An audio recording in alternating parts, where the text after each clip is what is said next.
Oliver, you finally made it to my coast. Yeah, thank you very much for having me. Yeah, you've been very busy with the pursuit of Oath and just wrapped up a successful series of activities there. That's absolutely right. Yeah, we just closed a Series A round and very excited to be kind of announcing that and moving on to our next phase of growth here.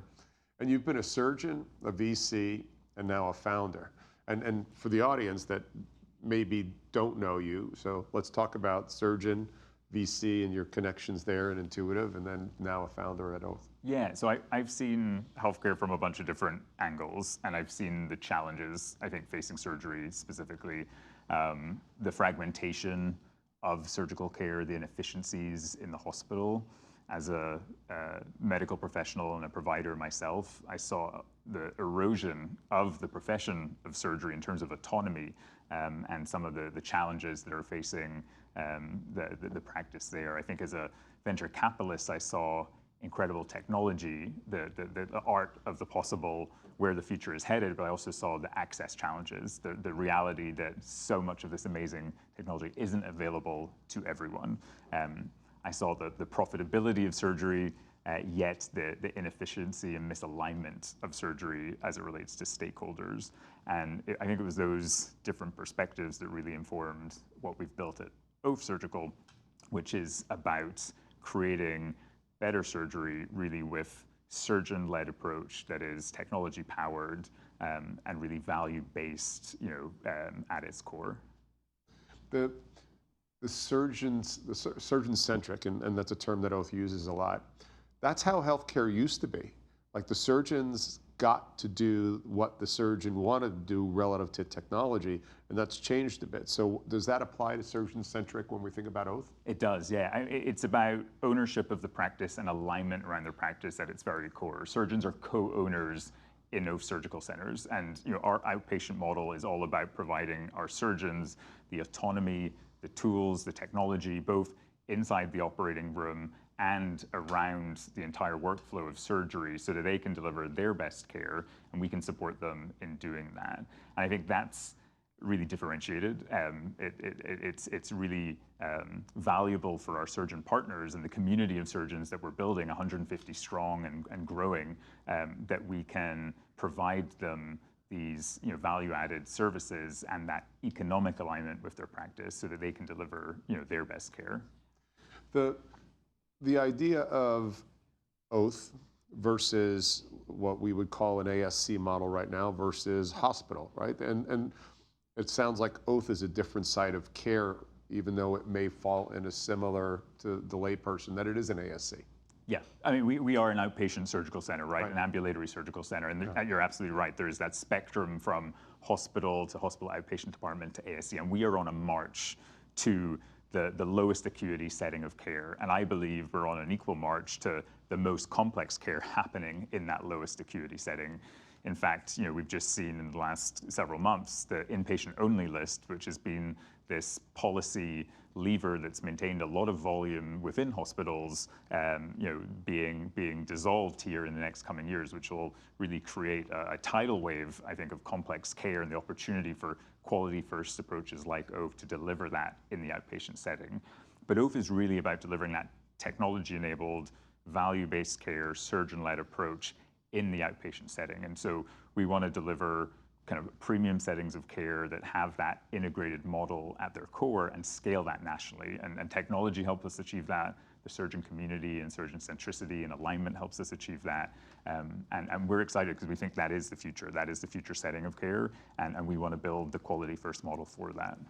When we think about data in surgery, a lot of times, at least the device people default to the perioperative surgery, right? So am I getting data off of my robot, and that therein lies the data, but there's so much more data in that landscape and pre, peri, and post, rehab, et cetera. So take me through the data-centric of an Oath platform. Yeah, that's right. So we see it from referral, and sometimes much earlier than referral, all the way to recovery. And really, the Oath operating system, our technology backbone, is aligning and aggregating and bringing together the different data sets and opportunities to build really powerful workflows and applications across those different settings. So it starts when a patient is identified to need surgery. We can connect the various elements of their data from the referral to prior data that exists in health information exchanges and other kind of popular sources through to our connected surgical centers.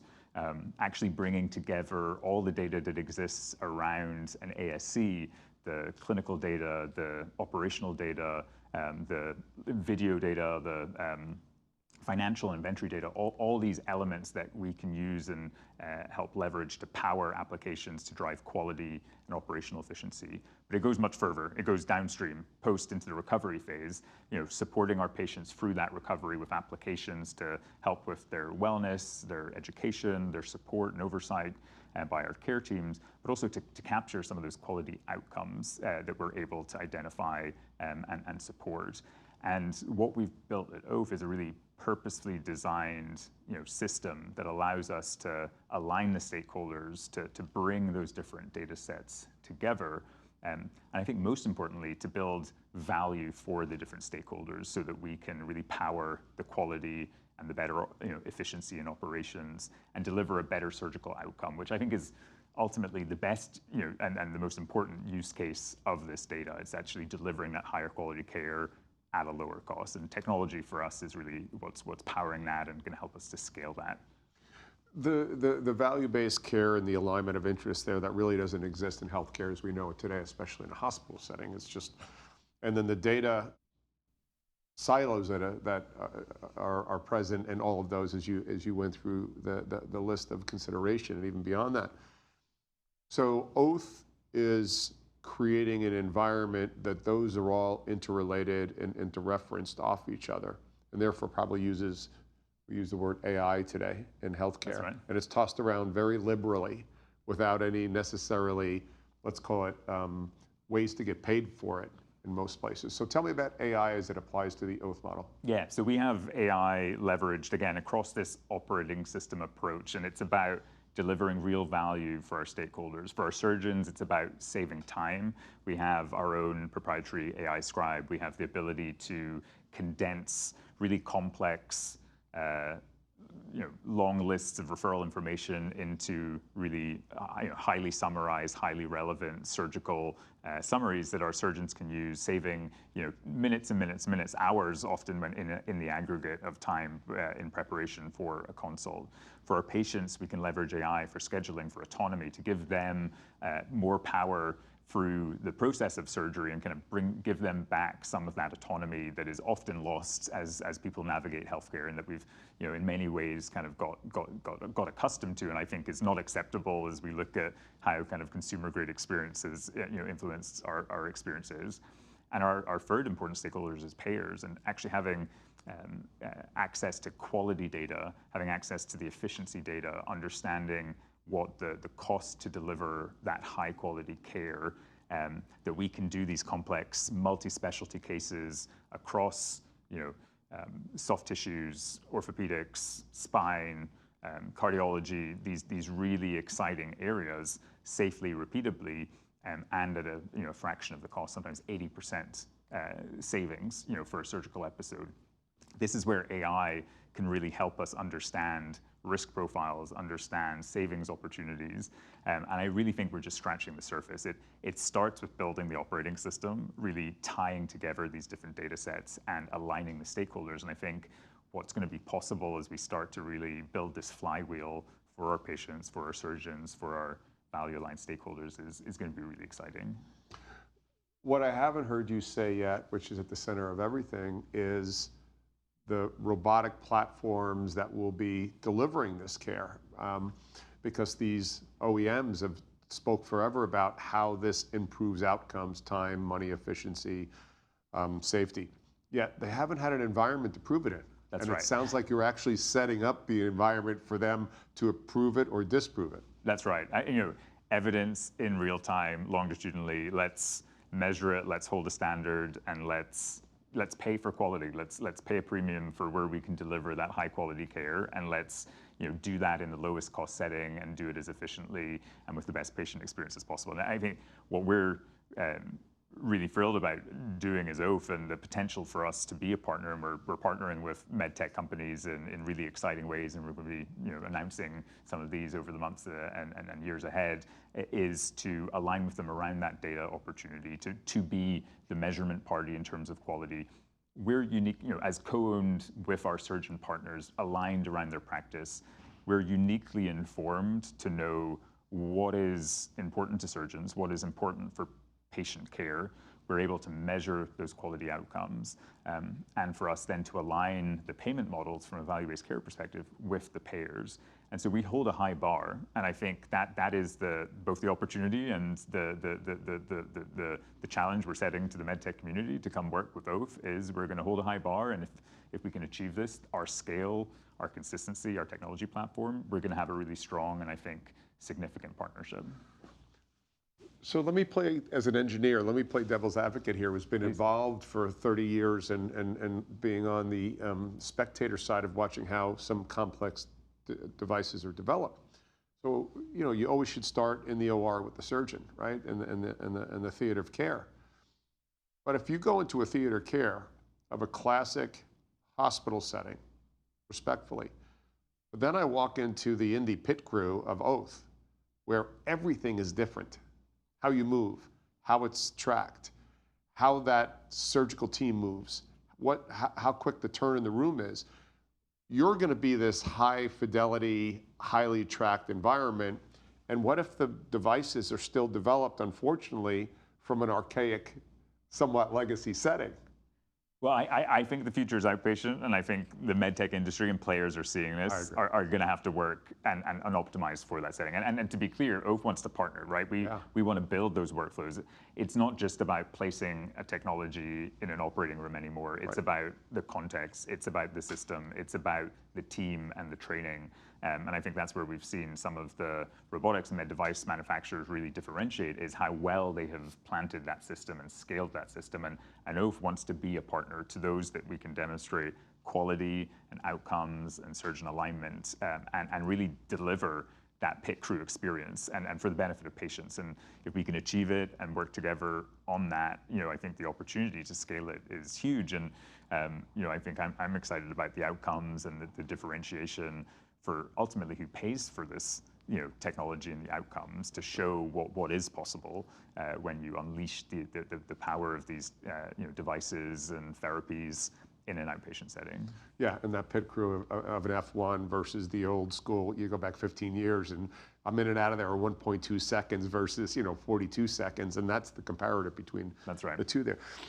When you refer to multi-specialty, so it sounds like you're creating an environment, regardless of the athlete, if I'm an orthopod or a GI or a thoracic surgeon, you're creating an environment that all these specialties can tuck into and take advantage of that, aren't you? That's right. That's exactly right. And I think something we identified early in developing the Oaf model is the multi-specialty ASC platform can be phenomenally successful.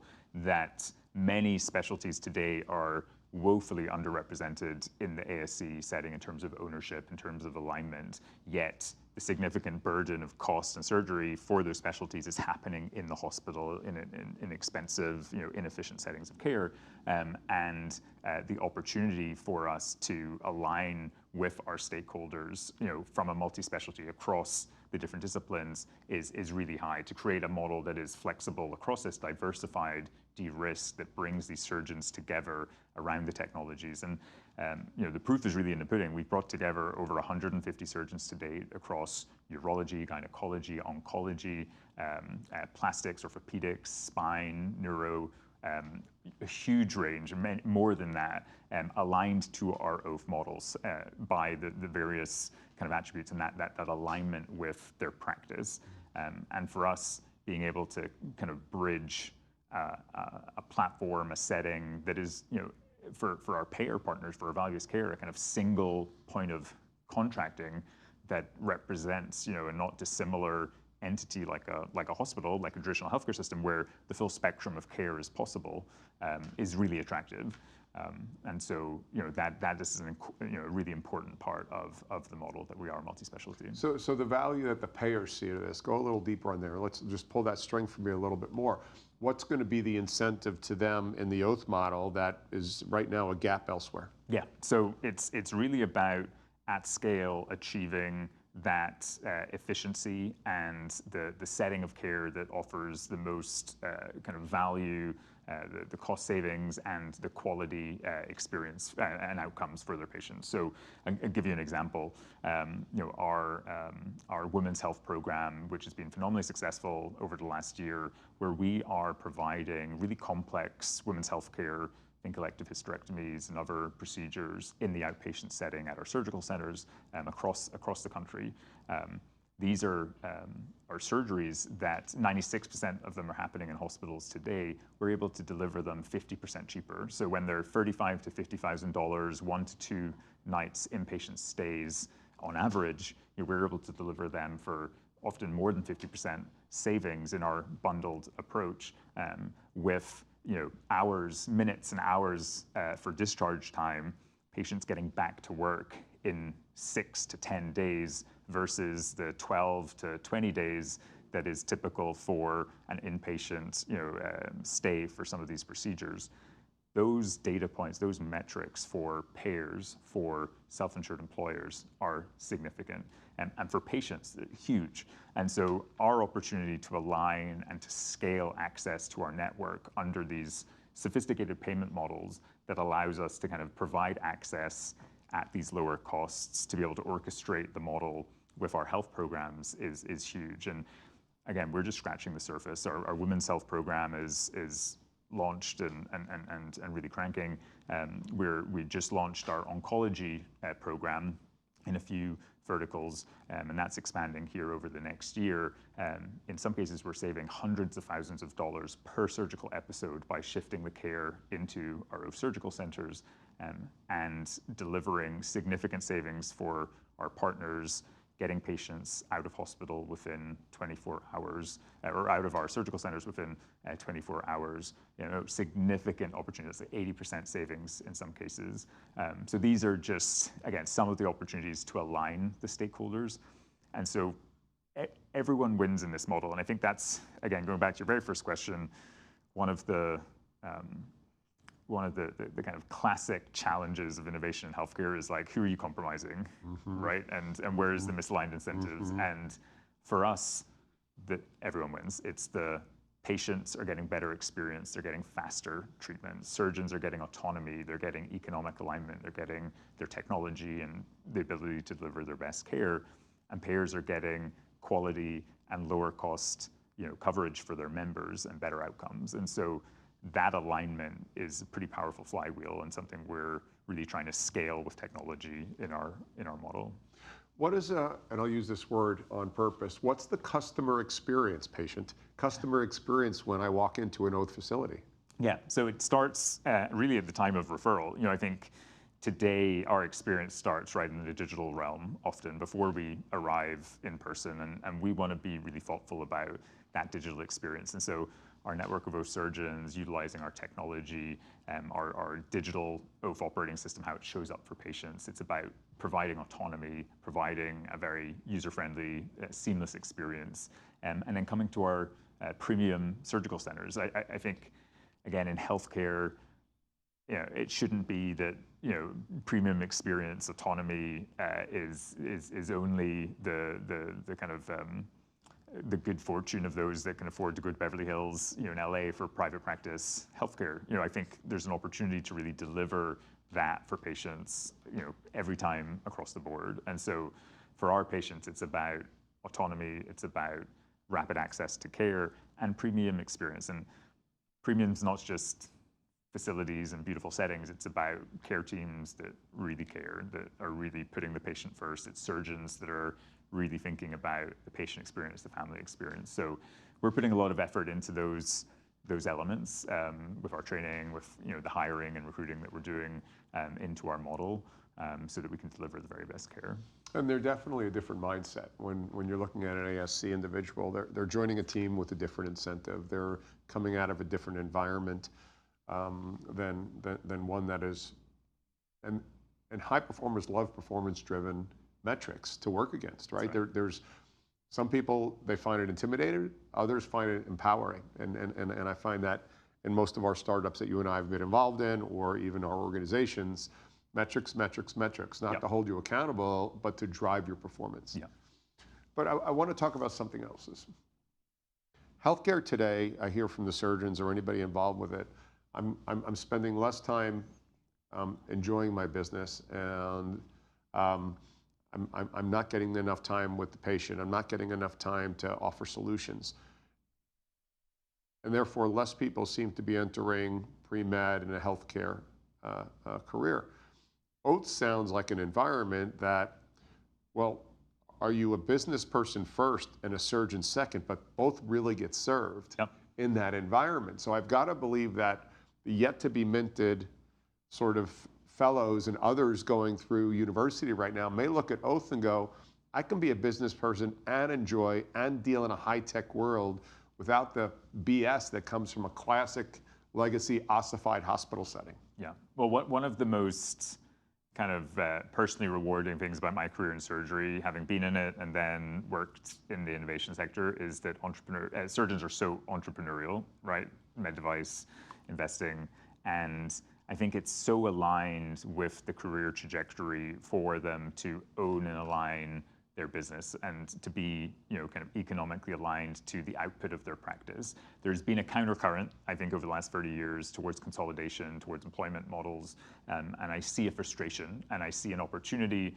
and I see a lot of positive momentum around what Oath is offering, which is that chance to kind of reclaim destiny, to be aligned to their practice, to deliver your best care in an environment where you can really be aligned and incentivized to deliver that best outcome. And to your point, I think we're excited to work with surgeons early in their careers that are looking to diversify their model, where they practice, to learn the skills of outpatient surgery, because it is a unique set of skills. You're working under different pressures and different kind of resources, sometimes different team strategies and approaches, but the opportunity for that alignment is huge. And so everything we've built at Oath is really about ensuring that alignment. It's about making sure that our surgeons are supported with technology to save them time, to equip them with the tools so they can get back to seeing patients, to give them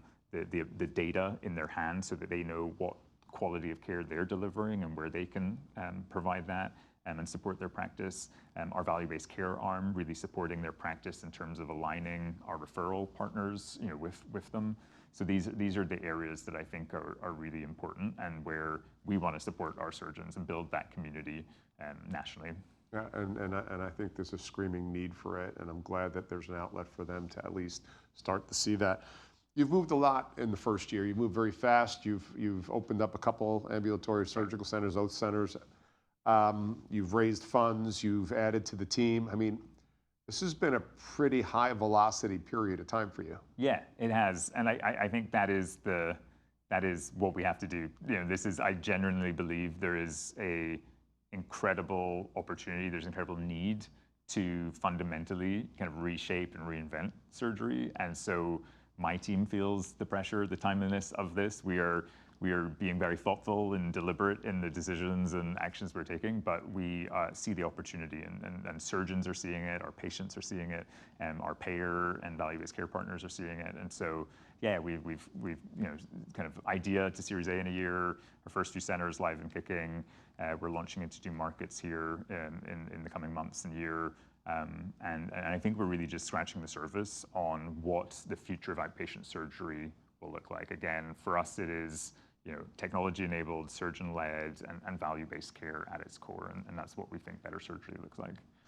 If we sat down here 2 years from now, what would the headline of the opening statement be for our next sit? Well, it won't be our next sit, but it's 2 years from now. I think it would be, Oath has transformed. I hope it would be Oath has transformed, the face of surgery. That we're a national platform. That we have really built a community of surgeons that are aligned to a model for better care, and we've set the bar higher. I think we've gone from outpatient 1.0 that the last 30 years has represented and been phenomenally successful and incredibly impactful, to all the way to outpatient 3.0, which is AI first, surgeon-led, value-based by design. And I'd be excited if that was the narrative and Oath was part of that, and hopefully leading the charge. Excellent. Well, I appreciate your time today, and it's good to see Oath out and about right now, and I think the growth and the velocity will continue, no doubt. Well, thank you for the support. I really appreciate that. Always appreciate it. Yeah, thank you. I'm Joe Mullings from 160 Studios. Be well.